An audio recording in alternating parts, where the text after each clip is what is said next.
V'chasher hagarav michole haguf ken hakas michole nefesh. And just like there is a very harmful sickness, which is among the sicknesses of the body, so anger is like a sickness of the soul.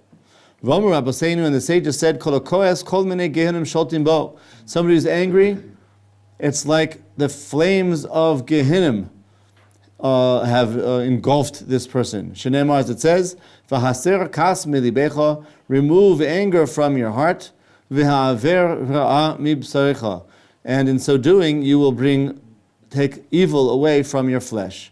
So you see from here that a person who's got anger in his heart is actually damaging his body physiologically.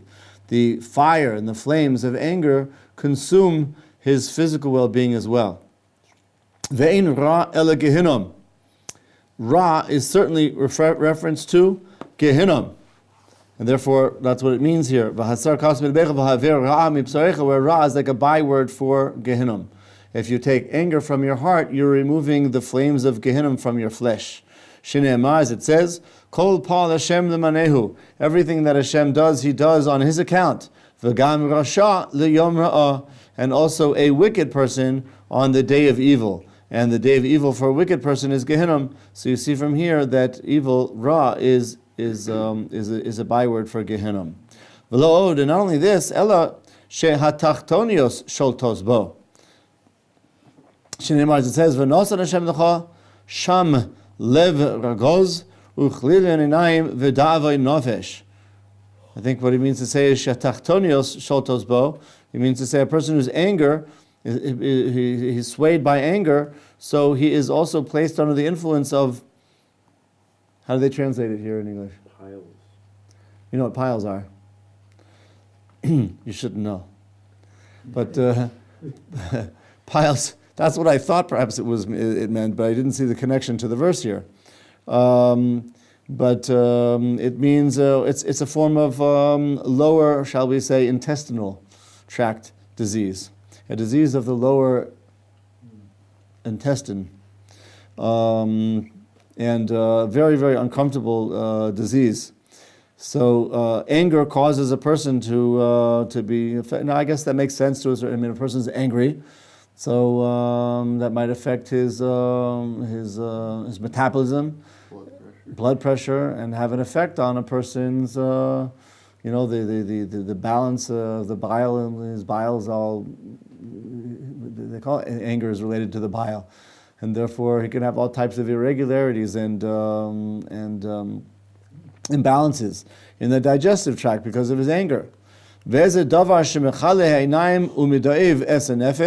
What causes a person to be sore of eye and sad of soul? Heavy omer, that is tachtonios, that is hemorrhoids and other types of very uncomfortable parts of the diseases of that part of the body. Vod Omer Rabbeinu, and the sages said further, a person who's angry, he doesn't even pay attention to the Shechina. Not even the Shechina is going to get in his way because he's full of anger. Shneimar, as it says, Rasha kegoiva apoy bal yidrosh en elokim kol mizmoisav. This Rasha, who is got his nose upright, upturned, and inflamed with anger. That's what an af usually is, the anger. So it's got haron af. Bal yidrosh, he's not going to think about anything. Rather, ein elokim kol mizmoisav. All of his programs, plans, are avoiding, omitting God.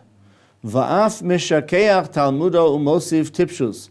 Anger also causes a person to forget his Torah and makes him foolish. Shenemar kikas bechek silim. Anger is in the bosom of the foolish.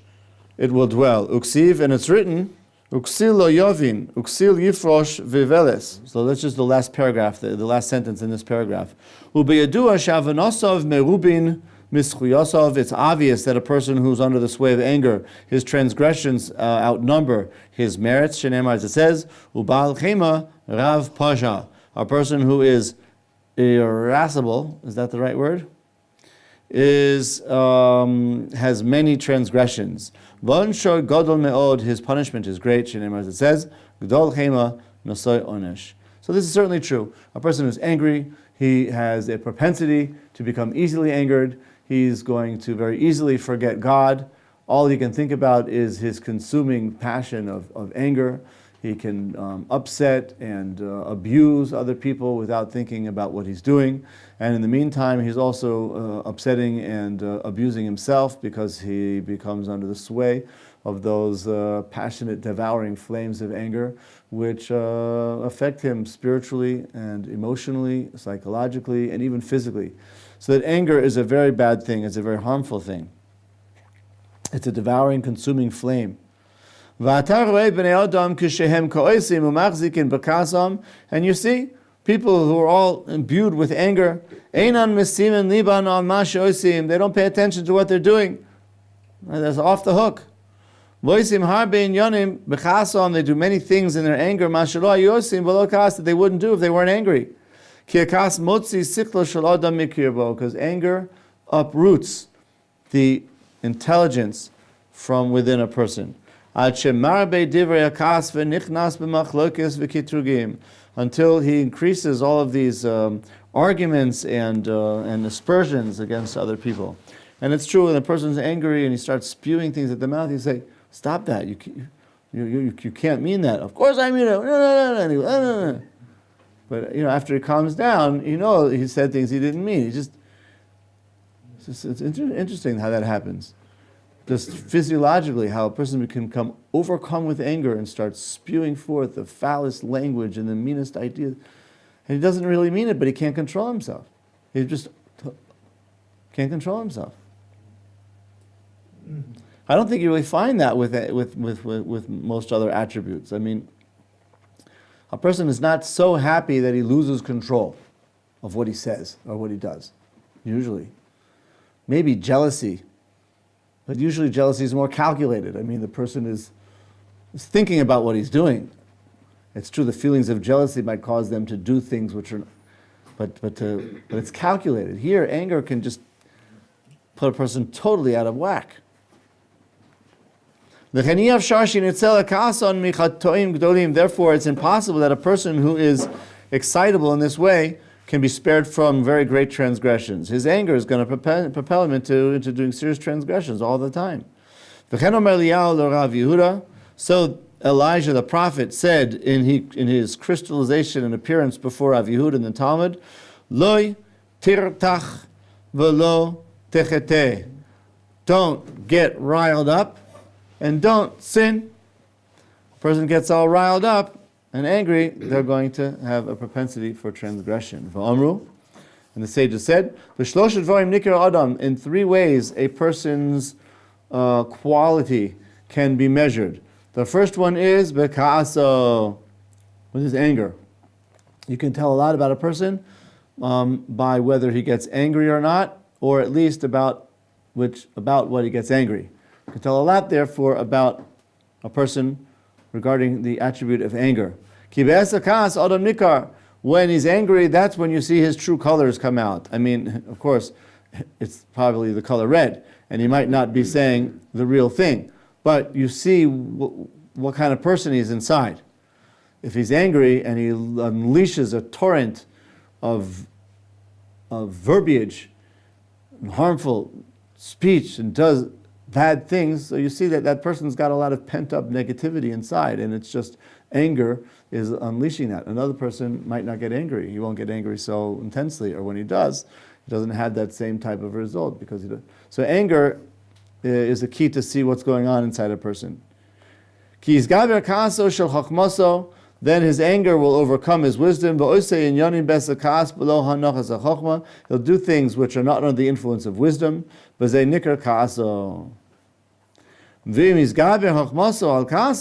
if his rational thinking is able to overcome his anger, but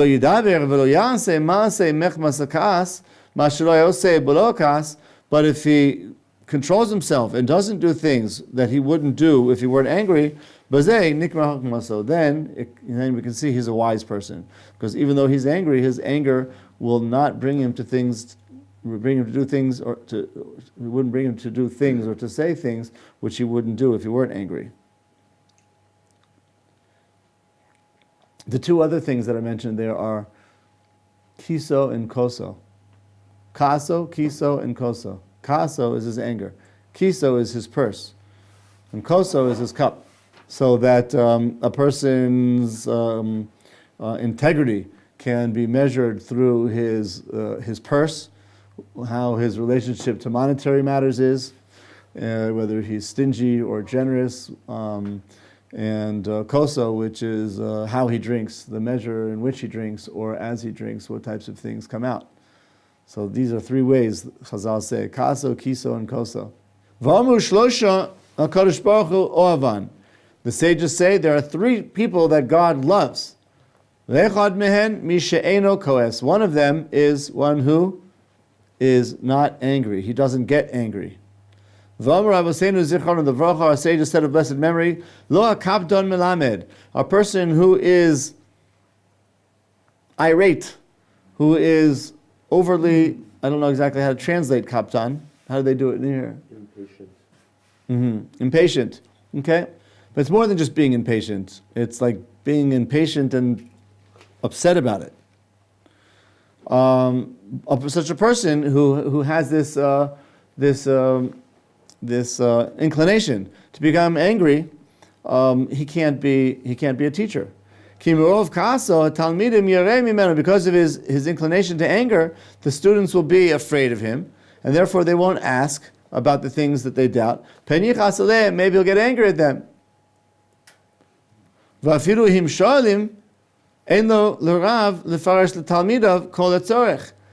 even if they do ask, he won't have the patience to explain it properly. As a result, people will not be able to learn from him, either because they'll be afraid to ask, or even if they do ask, they won't get complete answers because he's impatient. And also, he'll be responding to them in a mean, angry way as well. They won't understand because they're being spoken to in a very negative way. ותלמידים אפילו שרבן כועס עליהם ישאלו וידקדקו ולא יחושו על הכעס ולא יריבו עם רבן ועליהם דרשו רבותינו. I think what he's saying is, even if students do have a rabbi who is like this, they should not be afraid, and they should ask and be very careful, and not pay attention to his anger if he does become angry. But they should not argue with him. Regarding this, it was taught by the sages. Umitz apaim yotze riv. Bringing forth anger results in strife. Anybody whose rabbi got angry at him once and twice and he doesn't respond, he basically is given special aid from heaven to understand the very difficult Torah matters having to do with monetary issues or things having to do with life and death penalties and so forth and so on.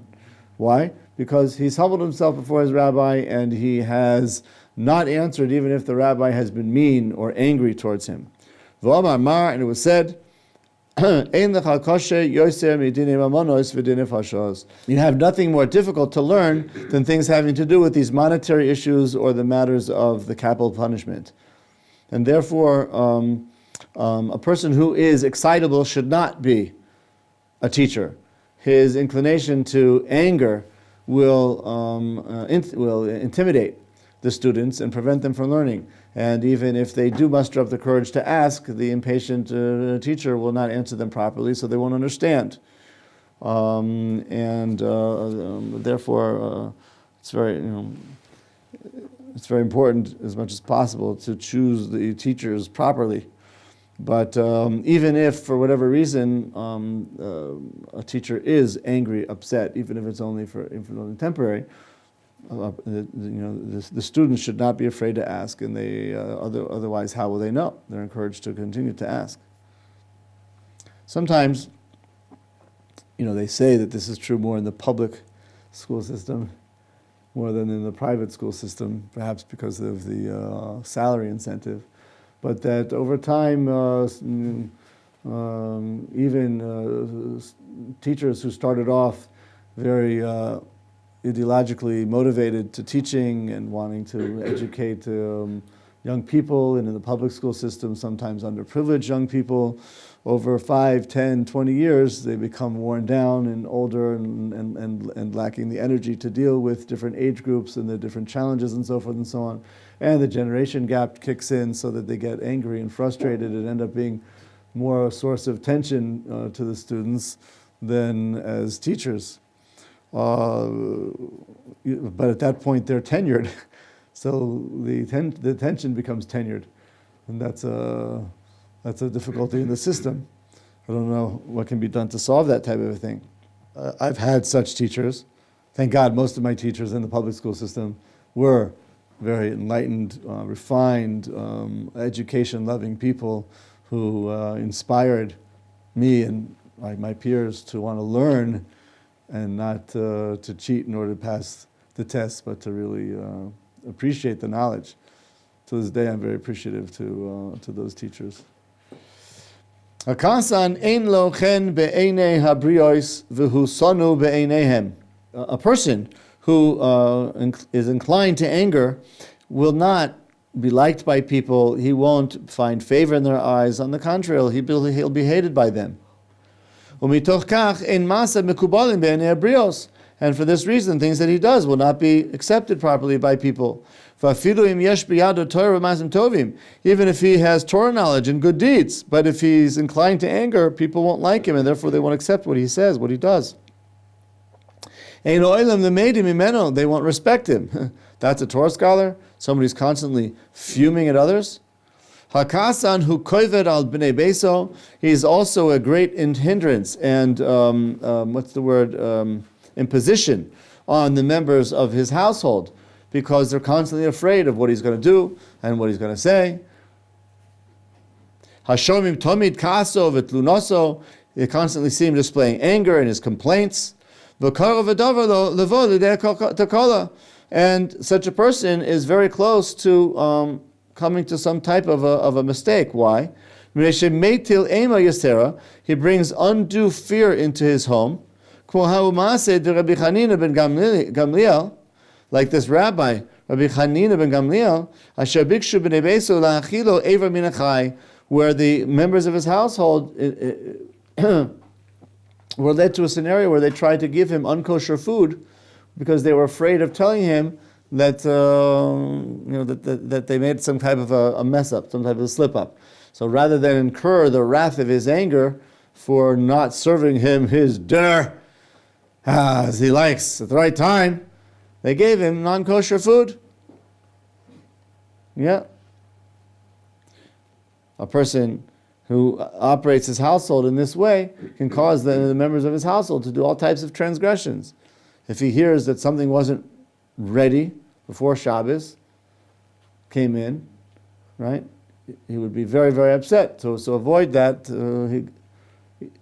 People in the household, children might be inclined to transgress the Shabbos in order that when he comes home, everything seems like it was done in the right way, but it was done through an avera, Haz v'shalom. And therefore, it's wrong. A person is correct to expect and demand respect in his household, but it's ideally should be acquired positively because people generally respect him. And even if that's not the case, it should not be imposed upon them through anger and fear. A person who is easily angered is also not going to easily forgive others, while simultaneously constantly looking to wreak vengeance against others. So he won't forgive, and he'll always be looking to, right? He won't forgive and always be looking to punish others. Hakas mevi adam l'dei machlokes. Anger brings a person to arguments.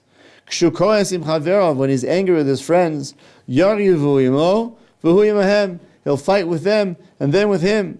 Ukshesh machlokes, when there's these arguments, yesh kina, there's jealousy, vesina, and hatred. Ukfar yodata ros machlokes. We already know the very bad aspects of angerment, argumentation. Kasher yisbayar b'shar machlokes, and it'll be further elaborated in the chapter dedicated to arguments. Hakas monea lev ha'adam mikol hatovos. Anger also prevents a person from receiving all types of good things in his heart. Ki k'sha'adam koes, ein lo lev l'rachem al'anim. He's angry, he won't have mercy on other people, he won't be sensitive to other people's needs, so he's going to be forgoing the great mitzvah of tzedakah. Uva Hashem yisbarach ne'emar, and regarding Hashem it says, Berogez rachem tiskor. Even in your anger, you will remember mercy. V'zeh rochak miod midarkei basar v'dam. This is very different than the way that human beings respond, because when people are angry, they want to bring it out against the other person, the object of their anger. Hakas mivatel kavanas oleva adam et tefillah. Anger also negates intentions in prayer. Ve'ein shechina shara metoch hakas, and the divine presence won't dwell in a place of anger. So a person who's angry is going to be forgoing all of these wonderful things, like being merciful to others, being aware of their needs, giving them charity, praying properly, and so forgiving people when they wrong you. All of these mitzvahs are going to be forestalled because of his inclination to anger. Kol kasan lo yeh chacham gadol. A person who is angry in this way, he'll never really attain a great level of Torah wisdom either. Ki hakas mavriach milibo hakmaso. Anger is constantly pushing wisdom out of his heart. Shelo yuchal lanois kahogen. He won't be able to answer properly because of his anger. V'lo yichiach kahogen. Nor will be able to reprimand people properly either, because he's venting his anger more than giving them any kind of constructive criticism or constructive path towards correction. And all of his words, all of his deeds are not done with intelligence. They're all done with his spleen. He also will not hearken to any type of criticism leveled against him, because nobody is going to show me up, nobody is going to point out my faults, and if anybody tries, I'll show them. And nobody's even going to say anything because everybody's afraid of his very angry response. Nobody's going to say anything to him. He's going to get angry at them. And if anybody were to rebuke him, he won't accept this because of his anger. A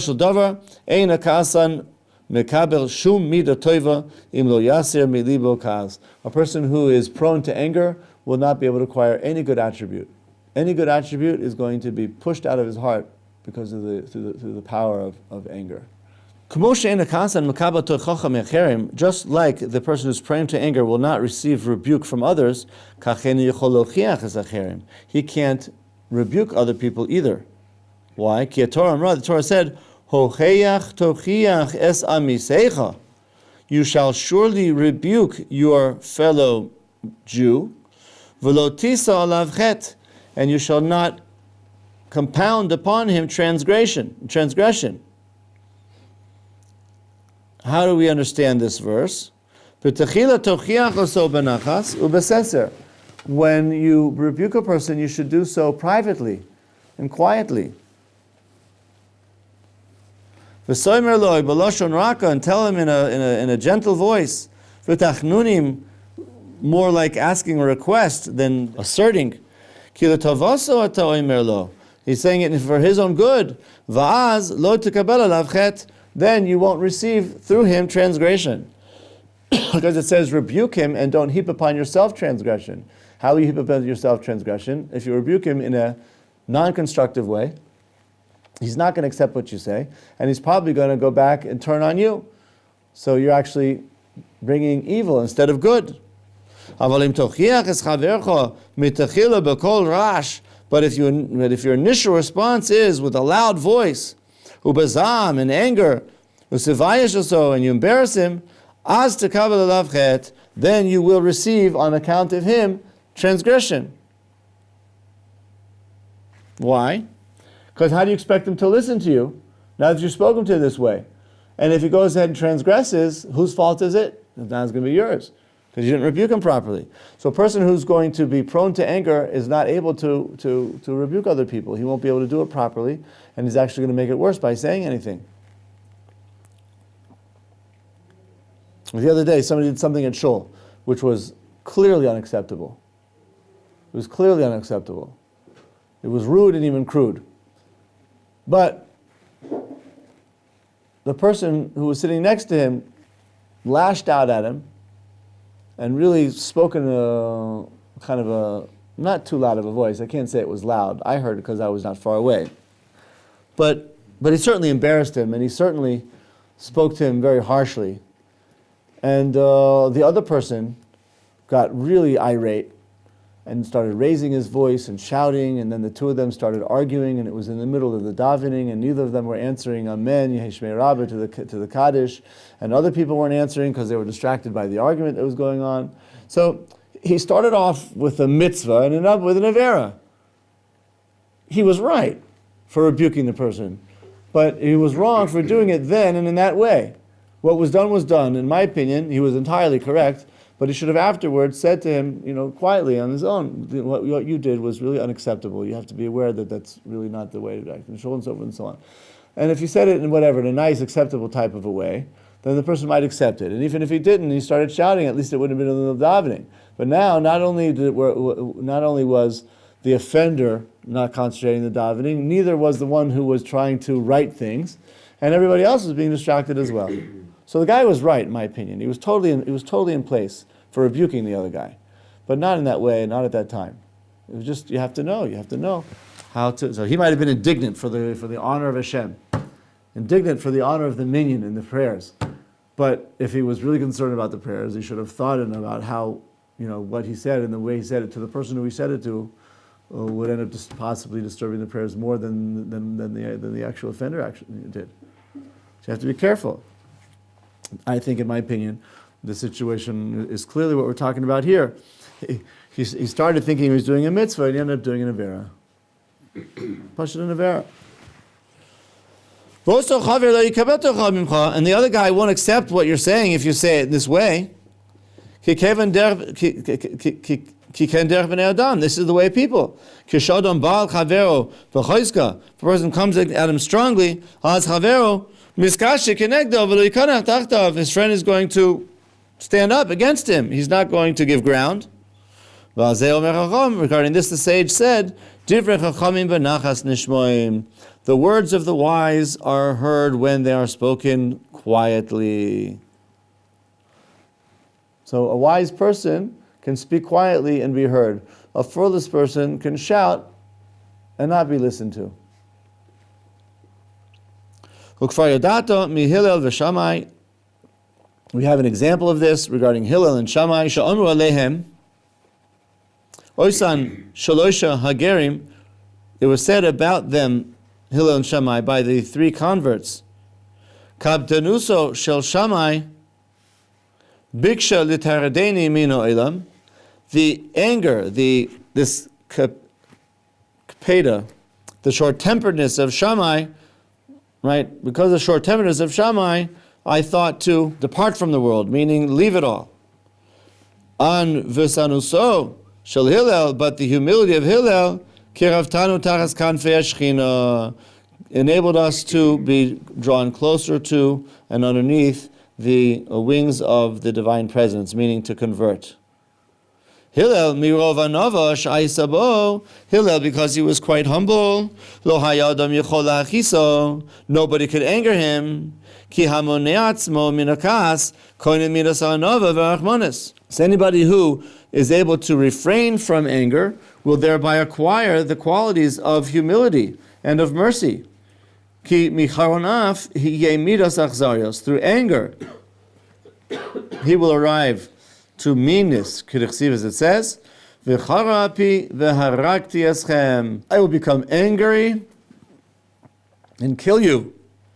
So you see from here, anger results in callousness, in meanness. And always whenever we find anger, we find jealousy, not jealousy, but what? Vengeance, thank you.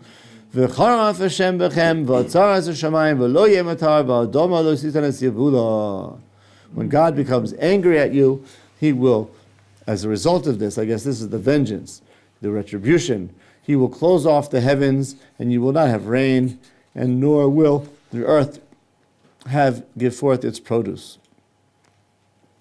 Wow, anger is a pretty serious deal, huh? I mentioned not too long ago, at home there was a situation where one of the children was thinking to do a mitzvah, which was the wrong time to do it in the wrong way. But he was like, he's a young kid, he doesn't know any different. He was really just trying to show everybody that he knows the mitzvah. It was actually a demonstration of how much he doesn't know, because he did it the wrong way at the wrong time. But he felt he was demonstrating as a big boy, right, what he knows. Yeah. One of the members of the household said, "Stop!" He really kind of rebuked him in an exaggerated way, and the child was hurt and upset and ended up, acting in a way which was kind of rebellious against the God and the mitzvahs that he was trying to demonstrate his allegiance to. He's a kid, and of course, he's just being formulated. But it can have that result if you embarrass a person, you push a person, so you can cause them to do all types of rebellious things. Why do that? Why? Because you come against them, they have to come against you just as strong, if not stronger. Where did we get up to? 210 Yuvula. On page Tzadi Zayin, the paragraph starting with Hakas Gorem Azus La'adam. Anger causes a person to have Azus, which is chutzpah, which is misplaced courage, which is audacity. Impudence. Okay? So anger causes a person to become impudent. Umech masakas lo yikona. Because of the anger, he will remain impudent. And he will not give in, won't give up. V'gam lo yodeh al emes. And he won't accept the truth of what he's been rebuked over either. V'omar HaChacham, the wise man said, Kashetirtze lischaber im adam, when you want to connect with a person, hachisehu, anger him. If you want to make friends with a person, anger him. What does that mean? V'im yodeh lecha ha'emes b'shas kaso, and if you, basically what he's saying is, by the way you see he responds to becoming angry, he's chaber lo, v'im lav azovaso. If you see he acts when he's angry in an acceptable way, then you should be your friend. If not, no. It's like a way of testing his mettle. Like we said before, a person's personality can be measured by through his attribute of anger. So if you want to test and see whether a person is really a good friend, make him angry and see how he responds. If he responds properly, then I don't know if I would want to be a friend of a person who would want to intentionally make me angry to test me to see whether I'm worthy to be his friend. But that's what we're told here. Hakas mevi l'deitos, anger brings mistakes. Milanu gadol mi Moshe Rabbeinu alav shalom. Who, like Moshe, can example this? Shekas b'shosha b'komos u'bad lichlal tos. He became angry in 3 scenarios and was caused to have made mistakes then. It says, V'yiksof al Elazar v'Isamar. Moshe became angry on the 2 sons of Aharon. Uksiv, and he says, as a result of that, afterwards, why didn't you eat the special sacrifice in the appointed place? Because he was angry at them, he actually got the halacha wrong. And therefore, we see that that anger caused him to forget the Torah and to make the mistake. And furthermore, Ne'emar, Shemuna Amorim, listen, you rebellers. He got angry at the Jewish people. And as a result of that, rather than speaking to the rock, we know Uksiv Yaches Asela, he hit the rock. That's the second point. Uksiv, and it's written, V'iksof Moshe al Pikudei Achayil. In the recent parsha we saw, God got angry at the leaders of the army. Uksiv, and it says, V'yomer Elazar Kohen el Anshe Atzava Abayim L'Milchama Zoi Sukasa Torah. As a result, it was Elazar who ultimately went and told them the Torah, because Moshe temporarily forgot it because of his anger over their having brought back the Midianite women together with the booty when he should not have done so. Melamed shenishtakacha halacha Moshe, from which we see that because of his anger, Moshe forgot the halacha. Now understand, if such a thing can happen to Moses, such a wise person, that his anger should cause him to forget Torah, all the more so to foolish people who get angry. L'kach Omar Shlomo, and therefore Solomon, the wisest of men, said, Al tivael beruchacha lichos. Don't get yourself all discombobulated through anger. Keep yourself calm, and then make the right decisions.